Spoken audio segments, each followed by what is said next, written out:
Eventually, I forgot the rules. I stitch, I paint, I sculpt, I assemble, I print, I sew, I knit, I hook, I dye, I spin, I make. I have always made. My hands are rarely still. I am only happy when I am making. Then I feel complete, alive. Where does this need to make, to create come from, and what feeds it? I was born into an extremely dysfunctional but extremely creative family. I trace artist ancestors back through generations. Creating was accepted and encouraged in my home. Difference was celebrated.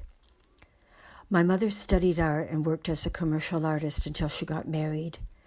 She then sporadically turned her attention to her 5 children and fed her need to create through us. My father owned a nursery and became a landscape artist. He passed on his love of gardening to me. I see now that my first memories were about art. When I was 3, I remember marveling at the harmony and contrast of my chocolate brown velvet coat and my hand-knit pale yellow Angora hat, and I realized that when I tried to explain my excitement that no one else saw it quite as I did, or cared. At the age of 5, I have a strong memory of going to the Art Gallery of Ontario with my mother and leaning my chin on the red velvet cord that separated me from Van Gogh's sunflowers, and I felt that I was looking at God. My family were independent rule breakers, and they taught me to question authority, something odd for a girl growing up in the 1950s. I named myself as an artist in the 1960s, but all around me I saw a deeply sexist, male-dominated art world.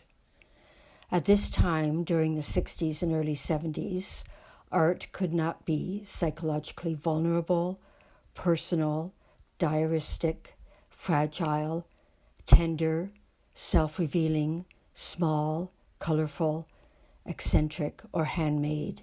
Yet this was the art I wanted to make. In high school, I looked for women artists. Every lunch hour, I went to the school library and pored through art books. I fell in love with the raw emotion of Kathy Kollwitz and copied her prints to learn about light and dark.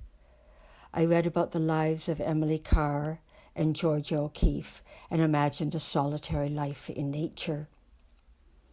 I began art school in 1972. All of my teachers and most of the students were male. Our first-year art history text, Jansen's A History of Art, did not include one female artist. In 2013, for the 9th edition, out of 318 artists, only 27 were women. We still have a long way to go. So this was the first rule I had to break, as a woman, to see myself as a serious artist. In art school then, you had to pick a discipline, and because of my love of color, painting was my choice. But it was also a time of large color field and hard edge painting, Jackson Pollock, Willem de Kooning, Barnett Newman. During my years at the University of Guelph, I wasn't allowed to paint any smaller than 4 feet by 4 feet. And I haven't painted anything nearly that large since. Back then, I was following the rules. I knew that I needed to find work to support myself. Teaching art seemed to be a simple solution, so I got a Bachelor of Education degree in art teaching. And after teaching junior high for only 1 year, it was clear that, although I loved teaching students who were interested, I couldn't fit myself into the educational system, and I never went back. In 1975, my ex-husband got a job teaching English at the newly opened Grenfell College in Corner Brook. Pregnant with my first child, we moved from downtown Toronto to Pasadena, Newfoundland. I didn't know how to be an artist in Pasadena. I started a garden. I knit baby clothes and embroidered flannel diapers. I began to take in my new home. I had one child and then another. I sewed their clothes and my own. I began to illustrate children's books, eventually 7 in all, often with my little son on my lap as I outlined my watercolor drawings with pen and ink. I never considered any of this activity art because I wasn't painting. 7 years after moving to Newfoundland, and on the day that my son started kindergarten, I set up an easel in the kitchen, got out my student paints, and began to work.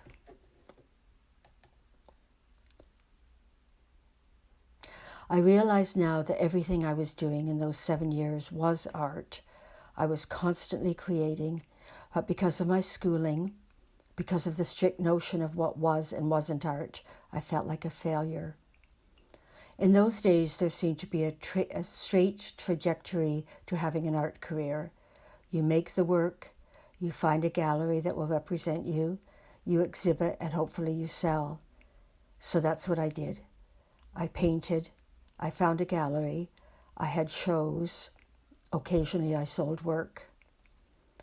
In the 1980s in Newfoundland, the art scene was still very conservative. Blue and grey landscapes, somber black and white prints.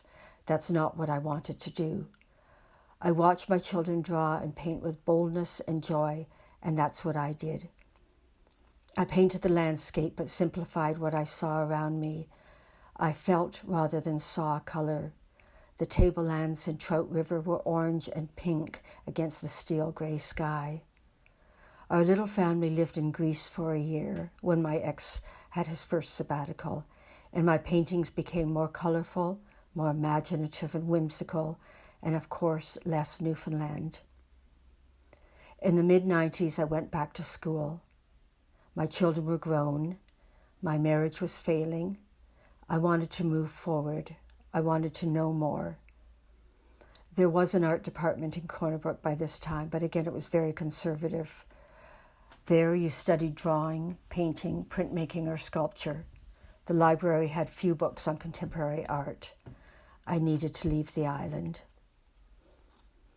I got my MFA at the University of Waterloo in Ontario. I entered as a painter, but was given the freedom in the first year to explore whatever I wanted. I caught up by taking a 4th-year contemporary art history course.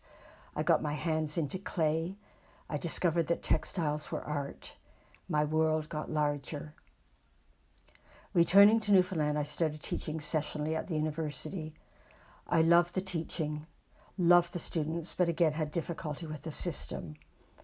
I knew then that I had enough of teaching. This was another turning point.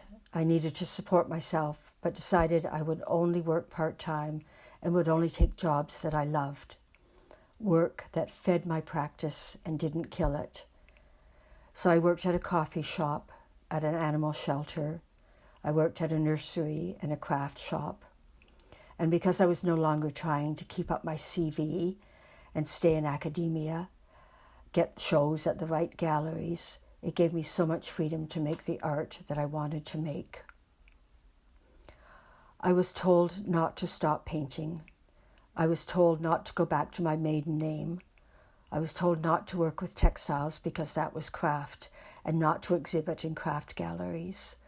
I broke all the rules, which really brings me to where I am now and the work you are looking at. A couple of years ago, I realized if I lived frugally, I could get by on my old age security pension. I could finally devote all my time to my art and didn't need to take any more part-time jobs. I could make anything I wanted and not think about where it would end up and how it would be received. When my children were very young, they were given a packet of magnetic string by Don Wright, who among so many other things started up St. Michael's print shop. These thin black lines of varying lengths stuck to the fridge, and every day the children would move the strings around, creating different shapes and patterns that they called cocodies. The children worked without intention, inhabiting only the moment of creation. This is how I wanted to work, without intention. I began to make small, abstract textile collages. I've been at this work now for about 1.5 years and have close to 300 done. I'm allowing the work to be driven by my subconscious and by the knowledge that, after all these years, I know what I'm doing, that my subconscious and my intuition will dictate the process. I'm excited about the discovery part of the process. My conscious decision-making is set aside, and I'm approaching this work passively. With these pieces, my work has become more abstract.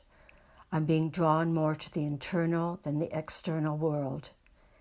Inspiration is more visceral and is being driven by instinct. These pieces are about what I know as an artist. They're an external manifestation of my creative energy.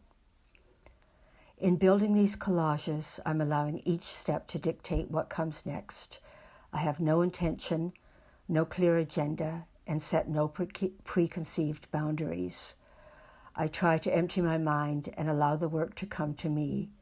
It is all about process, about how the work grows, about the discovery, about the pure joy of making, about taking the energy out of my body and making a physical object. Adding and subtracting, shifting, making mistakes, allowing accidents to dictate the direction of the work, getting excited about how one color, one texture, one pattern interacts with what lies beside it, just as it did when I was 3.